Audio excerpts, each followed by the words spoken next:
ভাবছিলাম অধিনায়ক হইয়া ওডিআই সিরিজটা জিততে একটা সেলিব্রেশন করবো টাইম আউটের, কিন্তু এই যে সৌম্যের চোটে কপাল খুললা তানজিদ তামিম যেভাবে আমাদেরকে খেলে দিল, এইটা কোনো কথা?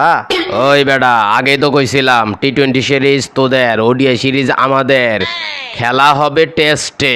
তো তার অধিনায়কত্বে প্রথমবারের মতো শ্রীলঙ্কাকে খেলা দিল। এই দেখো ভিডিও।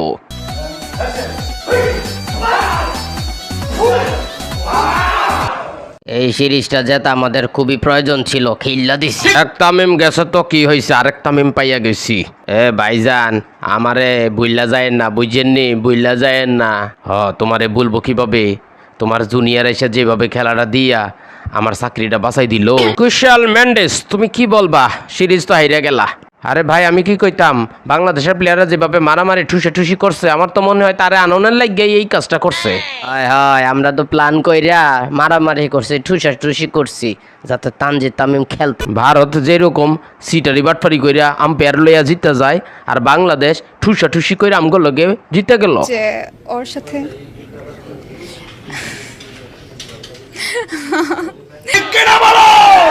টি-20 জিতছো, আমরা ওডিআই জিতছি, খেলা হবে টেস্টে। পোলাপান বাটি চালান কেমন হলো জানাবে কমেন্টে।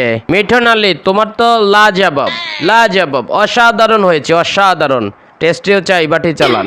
মিঠুন, বাটি কিং অসাধারণ হয়েছে, টেস্টেও মাইরা দিবা বাটি চালান। বাংলাদেশ মনে হয় আমার উইকেট আর দিব না। আরে বেটা, তুই নান্নু ভাইয়ের কাছ থেকে টিপস লো, তাইলে উইকেট পাবি। আরে রশিদ খান, তুমি নান্নু ভাইয়ের কাছে ওরে ফাটাইতেছো কে রে? আমার চাকরিটা খাইবা নাকি তুমি? আগে নিজের দেশের বাস দিত নান্নু, এখন আমি নিজের দেশের বাস দেওয়া শুরু করছি। আরে হাঁটুরও সাবধানে কটাকো, তানজিদ তামিমরা আমরা ঢুকাইছি, শ্রীলঙ্কার হারাই দিচ্ছে।